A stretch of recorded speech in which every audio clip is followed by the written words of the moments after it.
Praise the Lord. இயேசு கிறிஸ்துவின் நாமத்தில் அன்பின் வாழ்த்துக்கள். நல்லா இருக்கீங்களா? ஏசாயா 48 அதிகாரத்துல 17 வசனம் 3வது வரியிலிருந்து வாசிக்கிற நல்லா கவனிச்சு பாருங்க. பிரயோஜனமாய் இருக்கிறதை உனக்கு போதித்து நீ நடக்க வேண்டிய வழியிலே உன்னை நடத்துகிற உன் தேவனாகிய கர்த்தர் நானே. இன்னைக்கு பிரயோஜனமான காரியத்தை போதிக்க ஆண்டவர் இந்த வார்த்தையை தான் பயன்படுத்துறார் இல்லையா? ஹோலி பைபிள், இந்த பரிசுத்த வேதாகமத்தை ஏன் வாசிக்கணும் அப்படின்னா, நம்முடைய வாழ்க்கையில எது எது பிரயோஜனமோ அந்த பிரயோஜனமான அத்தனை காரியங்களும் அந்த வசனத்துல இருக்கிறது. ஆனா இதையெல்லாம் விட்டுட்டு ஏசப்பா பிள்ளைங்க நம்ம என்ன செய்யறோம்? அதிகமா நம்ம லேப்டாப்லயும் டேப்லயும் இல்ல மொபைல் போன்லயும், எல்லாருடைய கையில மொபைல் போன் வந்துருச்சு இல்லையா? அப்படி இருக்கும்போது மொபைல் போன்லயும் உட்கார்ந்து இருக்கிறோம். பிசாசு நம்மளை கட்டி வச்சிருக்கிறோம். எது பிரயோஜனமோ அந்த பிரயோஜனமானதை வாசிக்கவும், தியானிக்கவும், பார்க்கவும், கேட்கவும் செய்ய விடாதபடிக்கு அது எல்லாத்தையும் அப்படியே டோட்டலா மாத்தி மொபைல் போன்ல அடிக்டா உட்கார வச்சிருக்கிறோம். மொபைல் போன்ல ரீல்ஸ் பாக்குறோம்.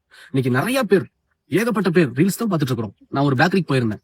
அந்த பேக்கரியில நானும் என் மனைவியும் உட்காந்து சரி டீ ஒண்ணு குடிச்சிட்டு போலாம் அப்படின்னு சொல்லி காத்திருக்கும் போது ஒரு ஃபேமிலி இறங்கி வந்தாங்க கார்ல. எங்க முன்னாடிதான் வந்து உட்கார்ந்தாங்க. கணவன், மனைவி, பையன், 3 பேரு உள்ள வந்து உட்கார்ந்துட்டு டீ ஆர்டர் பண்ணல, உட்கார்ந்து இருந்தாங்க. வெயிட்டர் வரக்கு ரொம்ப லேட் ஆச்சு. நாங்க டீ குடிச்சிட்டே இருந்தோம். கவனிச்சேன், 3 பேருடைய கையிலயும் மொபைல் போன். பையன் ரொம்ப பெரிய பையன் இல்ல, சின்ன பையன் தான். அவன் கையிலயும் ஒரு பெரிய மொபைல் போன். 3 பேரும் உள்ள வந்துட்டு டீயை கூட ஆர்டர் பண்ணல, உட்கார்ந்து ரிலாக்ஸா போனை பாத்துட்டு இருக்காங்க. அந்த ரீல்ஸ் வீடியோவை பார்த்துட்டு அப்படியே ஸ்வைப் பண்ணிட்டே இருக்காங்க. 3 பேருமே, அப்பா அம்மா பையன். எதுக்கு வந்தாங்க? என்ன செய்யறாங்க? நிறைய வீட்டுக்குள்ள இந்த மாதிரி இருக்கிறீங்க. பிசாசு உங்களை கட்டி வச்சிருக்கான். இது தேவையா? இந்த ரீல்ஸ் பாக்குறதுனால என்னதான் உங்களுக்கு பெனிஃபிட்? யோசனை பண்ணி பாருங்க. சமாதானமா இருக்குதா உங்களுக்கு? இல்ல உங்களுக்கு வேலையில ஆசீர்வாதம் இருக்கா? பிசினஸ்ல ஆசீர்வாதம் இருக்கா? இல்ல படிப்பு தான் உங்க மைண்ட்ல ஏறுதா? என்ன பெனிஃபிட்? நீங்க ரீல்ஸ் பாக்குறதுனாலயோ இல்ல கேம்ஸ் விளையாடுறதுனாலயோ ஒரு பெனிஃபிட்டும் கிடையாது. ஆனா பெனிஃபிட்டே இல்லாத, பிரயோஜனமே இல்லாத காரியத்துல பிசாசு உங்களை உட்கார வச்சிருக்கான்னு கூட உங்களுக்கு புரிய மாட்டேங்குது. தயவு செய்து இந்த மொபைல் போன், டேப்லெட் இல்ல இந்த லேப்டாப்ல உட்காருகிற காட்சி இதுக்கு தூக்கி போடுங்க. உங்க வேலையை முதல்ல பாருங்க. கர்த்தர் உங்களை நம்பி நிறைய வேலைகளை கொடுத்திருக்காரு. படிக்கிற பிள்ளைகளுக்கு படிப்பு தான் வேலை. வேலையில ஆசீர்வாதம் வேணும்னா நீங்க சரியா உங்க வேலையை செய்யணும். அதையெல்லாம் விட்டுட்டு வேலையை முடிச்சுட்டு வந்துட்டு உட்கார்ந்து ரீல்ஸ் பாக்குறது. ஏன் வீட்டுல குடும்பம் இல்லையா? மனைவி பிள்ளைகளை விசாரிக்கணும்னு உங்களுக்கு தெரியாதா?